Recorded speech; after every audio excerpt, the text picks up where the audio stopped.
Today I'm doing something a little different for my YouTube video.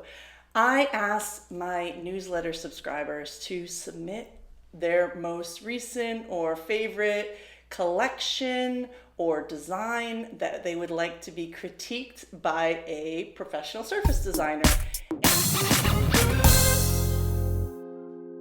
I had a number of brave souls submit, and I first want to say, if you submitted, thank you so much. It was so wonderful to get to see the type of work that my subscribers are doing. And it's definitely not easy to put yourself out there in this type of public forum. That said, it's this type of bravery that you need to cultivate to put yourself out there and get in front of art directors if you're an independent surface designer. And so the skill set of being willing to show your art and put it up for critique is definitely one that is going to take you far if you're building an independent creative business. So I have two of those submissions to share with you today, and I think that even if it's not your work, you're going to get something out of this because you're going to see some of the things that I'm talking about and thinking about when I'm looking at artwork, and things that are important to know as you're designing art for product. And so I urge you to take a look at these, and if you're not already on my newsletter, you should definitely subscribe because this was an opportunity for free art critique, and I do have all kinds of fun perks and extras and early information for my subscribers. So definitely get on the Surface Pattern Boss Toolkit list, which I link in the description below. This first design that I'm featuring is by Olena Kloeppner, and she goes by the brand name of Anella's Design Studio, and I'll put the link to her website in the description if you want to check out more of her work. So I asked a few questions about the art in my submission form when I asked people to submit, but before I even looked at the answers to the questions, I wanted to just look at the art. And at first glance, this is a really fun Halloween collection. I like what I'm seeing, and I want to tell you immediately what appeals to me when I look at this. One thing I like seeing is varied, interesting motifs. So motifs are the icons that make up these patterns. And we're seeing a lot of different things in this main hero pattern. It's very different. We've got all kinds of houses, cats, cauldrons, mushrooms. I like seeing that right off the bat. The next thing I really like about this collection is the unexpected details. This isn't your standard Halloween collection. We're seeing mushroom houses, we're seeing flowers with smiley faces, we're seeing cats with little bow ties. I like the idea of Halloween candy growing from branches. So there's a lot of things popping up here that are unexpected. And I love to see a little bit of humor and a little bit of unexpected twists to typical themes. So that is really standing out to me. The other thing that I like about this is this whole collection has 6 patterns, and I'm seeing varied layouts. Now this is really important, and it's not something I see all the time. This one is sort of a tossed layout, but everything is face up. This one is sort of more of a vine stripe. This one is really a tossed layout where things are kind of all over the place. This is a geometric, this is a symmetrical OG design, and this is sort of more of a grid format. So I love seeing that variety, and I think that's what makes a collection really strong. If you need help with this concept, I have a layout guide for you. It's one of the free things that you can find in my Surface Pattern Boss Toolkit. So if you need some other suggestions, definitely check out that layout guide. But clearly, Olena knows what she's doing here, and she's got a lot of varieties. Now, before I went any further, after my initial impressions, I looked at the information that I asked about. And one thing I ask, which is something that you should definitely consider as you're designing, is what products did you design this for? What products are you seeing this concept for? And Olena's answer actually really surprised me because I was assuming that this was maybe going to be fabric or something similar. But she wrote stationery and gifts. And she said in parentheses, wrapping paper, party napkins, and gift bags. So this changed the critique for me immediately. And here's why. And here's why it's so important to think about what you're designing and what products make sense for it. What Olena has here is all repeats. And of course, that's something that's really perfect for wrapping paper. And sometimes we see repeats on gift bags, so that could work for gift bags. But this is a Halloween themed collection.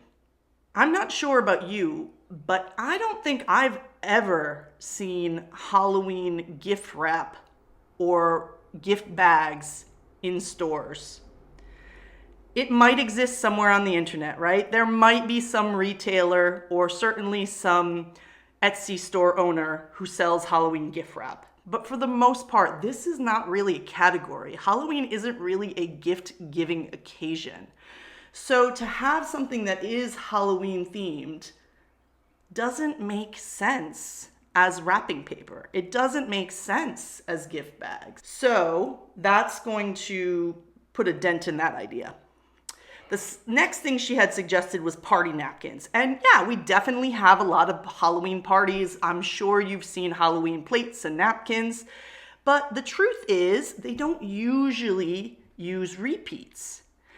This really quick Google search of Halloween party paper tableware, I'm not seeing a repeat coming up.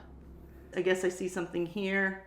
But this is the type of thing we most often see in this category. A big dinner plate size and dessert plate size, a big square lunch size napkin and cocktail size napkin, and mostly engineered layouts. It's very important to do market research on the type of categories you're hoping to hit. So as I talk about the categories that your art might fit into, as I mentioned at the beginning, when I first looked at this, I thought maybe it was for bulk fabric. I was curious as to what it was going to be for. And if you're not sure what the best category for your art is, you might benefit from taking Find Your Focus. Find Your Focus is where I break down the 5 major categories for art for product and then all the subcategories. And I talk about these differences. I talk about how repeats are better for some and standalone illustrations are better for others. Some are going to need more lettering involved and some will not. Some are more novelty themes and some are more everyday themes. So if that's something that you're not sure about, this could be a really great masterclass for you. And in the under 2 hours, you can really have a much more clear idea of where your art fits in the world of product. So back to Olena's work. The cats, the ghosts, these mushroom houses, these are all really fun, sweet ideas. But I want to make another point here. I personally don't closely follow spoonflower contests, but I'm having an idea that this was potentially from a spoonflower challenge because I got multiple submissions with the idea of a cottagecore ghost theme. I don't think everyone had that same idea at the same time. I think spoonflower had that general idea and everyone responded to that. So spoonflower can be great for finding trend ideas, but this particular one, maybe it's something that their customer is asking for, but it's not necessarily what the mass market is currently asking for. Certainly this might become more popular in the mass market in coming years, but cottagecore itself is maybe slowing down as a trend, and I'm not sure that there would be enough of a market drive for the type of like sweet floral ghosties that we're seeing. Maybe there would be, I could be wrong. I asked the artists to submit any major questions that they had about their work, and so the 2 questions I got from Olena is, the first one is this collection good enough for pitching to companies? And if not, how could I improve it?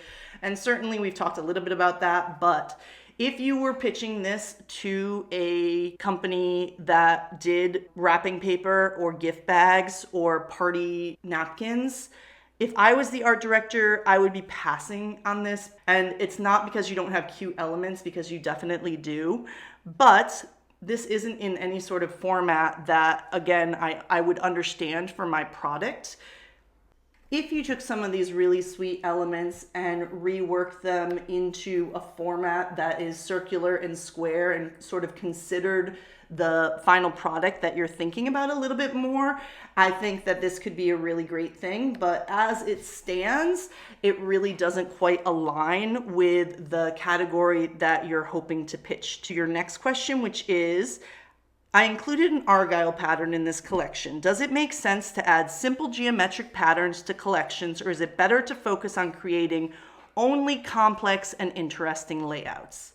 Now, if you've seen some of my earlier videos, I do talk about how you want to stand out to art directors. So showing off your most interesting work, something like this or something like this, is definitely the best use of your time. But I think that it does enhance the collection to have to show that you're thinking a little bit more widely about the thing, and it can be good to show a whole collection, including simpler designs. Mainly, you just don't want to give these type of designs a ton of real estate. And by real estate, I'm talking about this actual sales page. So you did a really great job here of giving a hierarchy to your patterns. So for example, this one, obviously the most interesting, and the hero print has the most space, and these ones have less space. This one is a really interesting print. Right now, the colors are not quite working. I think it's really hard to see the detail here. And even though I can tell if I look closely that it is a very beautiful print, I think you need to change the colors in order to really show off that fine line work. So overall, this sales sheet is really well put together, having your name, your website, your contact information. In this case, you have the collection information, like number that you have assigned it. That's really great. And again, this is everything is really clear and zoomed in. So this is a really beautiful sales sheet, really clear, really easy to see. So well done on that. I love this. So in general, I would say that the concepts are there, but thinking about what product makes the most sense for these particular designs might help you get a little bit farther if you do start pitching. Great job, really fun work. A few tweaks, and I think that you could make a lot of progress. Are you enjoying this video? Is this making sense to you and helping you out as a designer? Let me know in the comments if this is giving you a little bit of perspective on your work, even if it's very different from Olena. There were lots of submissions. I'd like to share more, so maybe I'll make another video if this is something that you really enjoy. What do you think? Be sure to subscribe and like this video, and subscribe to my newsletter, which again, I'll link in the description below. The Surface Pattern Design Toolkit is full of all kinds of goodies for you, including these type of opportunities. So definitely subscribe. The next submission I wanted to look at is from Patricia Forshee, and I will put her information in the description as well. So Patricia is new to the game. She said she's been designing for 4 months. And again, I really want to congratulate her on being brave, learning something new, and putting herself and her art out into the work. So let's talk about what I really like here. This is called Mid-Century Butterflies. And I like first of all, the theme. Butterflies and florals are always going to be a really evergreen, popular theme. She said that she is designing for quilting fabrics. So the theme is really a popular one. We've got appropriate layouts here. Obviously, we have all patterns. We have a nice mix of more simple patterns and more complex layouts. So that's really a nice thing. And we've got some really interesting details in some of this work. It is clear from this artwork that Patricia is a beginner, and that's totally okay. We are all beginners at something right now, and we were all beginners at this type of design work once.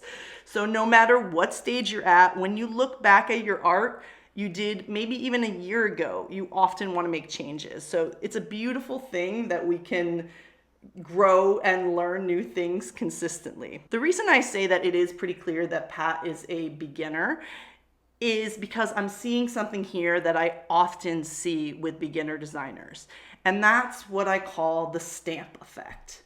You take the time to make something interesting and detailed, which is, in this case, this butterfly wing with all this geometric work into it, butterfly body, sniffing at a flower, and you've done this whole image, and then you take it and you need to make it a repeat, so you stamp it back and forth, right?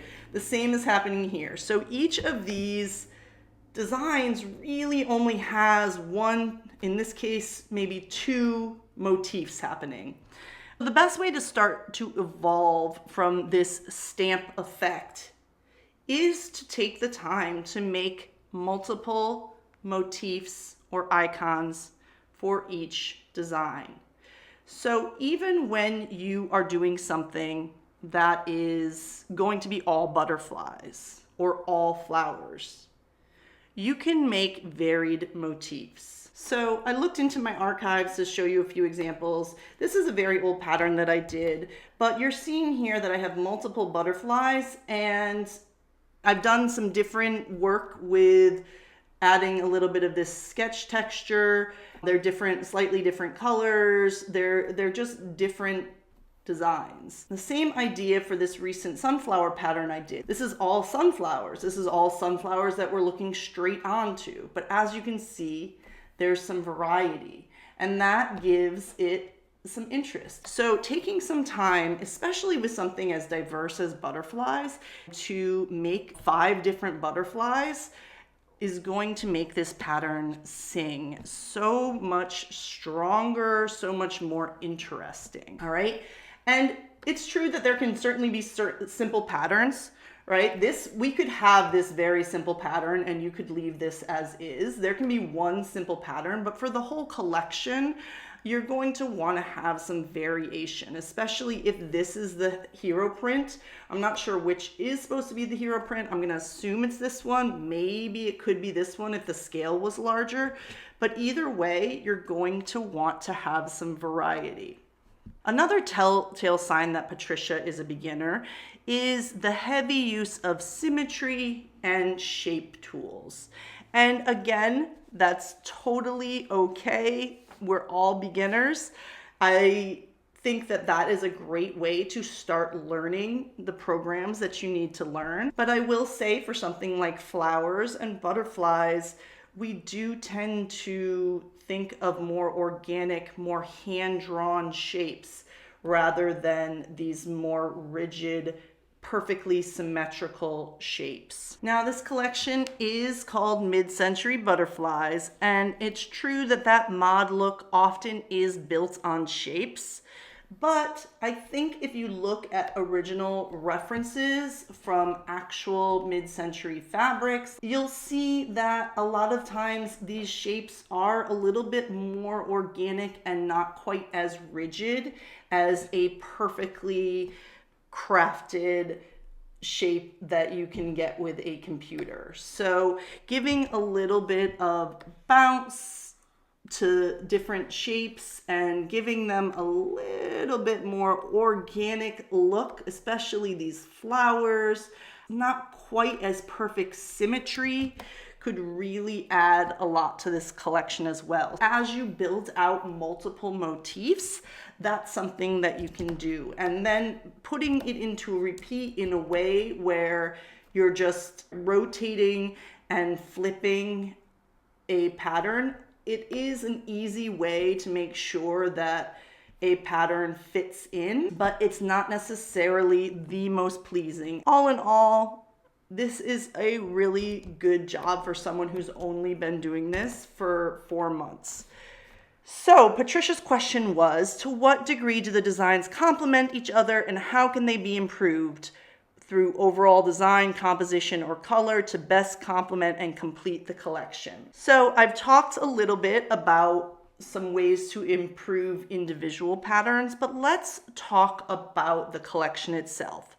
I will say the answer to this question is definitely practice, looking at what works in designs that you like, both your own designs that you've created and out in the world, looking at what parts of those designs really appeal to you, why you like them. But for a more cohesive collection, which is something that I love to harp on, having a really cohesive collection, my course, Successful Licensing Collections, is all about, cohesive, marketable collections.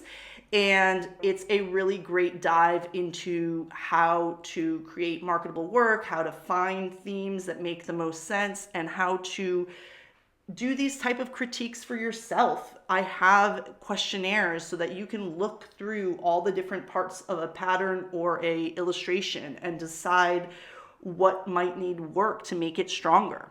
But one of my questionnaires is about making a cohesive collection. And the very first thing that I always talk about is color.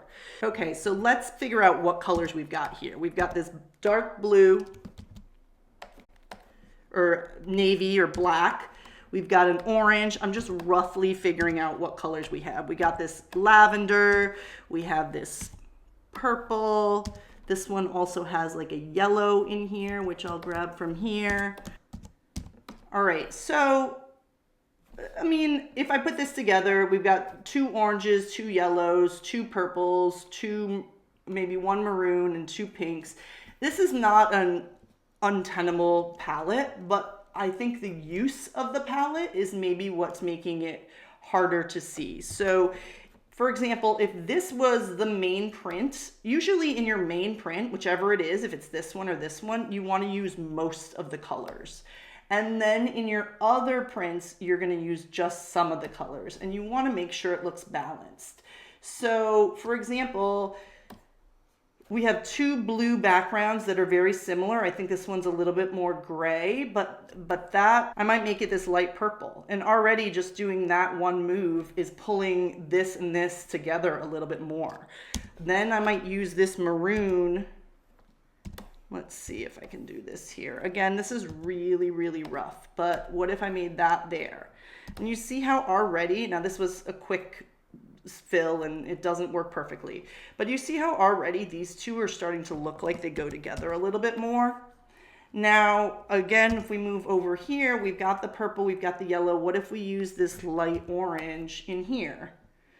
And I like having the maroon. I've kind of eliminated the blue right now, so what do we do? Maybe we do the lavender. So that was very quick. Obviously this isn't perfect, but look, already this looks way more cohesive than it did 5 minutes ago. So color can make a really big difference, and sometimes it's a matter of making sure that I don't think this is too many colors. I eliminated the blue and some of these other colors when I did that, but it's not too many colors, but you need a pattern that has almost all of them to sort of bring it together. Another thing that is important for making sure you have a consistent collection is consistent style. And that's something that as beginners, we're often still working out, but right now this isn't super consistent style. And what I mean by that is this is simple shapes. This is simple shapes with really pretty delicate line work. But there's no line work here, and these are about the same size, shown as about the same size. Now, if this was a tiny mini pattern that was meant to go along with it, then okay, maybe it's not gonna have as much line work if it's super tiny. But right now, these two are very similar, except this one has very delicate line work. And when we look at the line work that's happening over here, it's not exactly the same kind of delicate line work. It's sort of thicker, a little bit more like big strokes, but then there is some, what looks like some delicate line work that maybe just got a little pixelated inside this body. So that's something to be aware of as you build a collection, is trying to have things match back to each other. So I hope those tips are helpful for Patricia. She did a really great job as someone in the beginning of her journey, and I can't wait to see how things develop as she applies some of these techniques. Okay, that was an amazing job by 2 of my subscribers. Thank you so much again for submitting. Be sure to check out the description to follow these ladies and check out more of their work. I will link below, as well as some of the resources that I've been mentioning throughout the video. Definitely check out the description for that as well. Ready to level up your surface pattern design game? Dive into the ultimate resource hub for aspiring designers, the Surface Pattern Boss Toolkit. Unlock a treasure trove of freebies, including sales sheet templates, exclusive industry expert videos, and mini courses to grow your creative business. Don't miss out. Click the link in the description below to access your toolkit now and become a pattern design pro.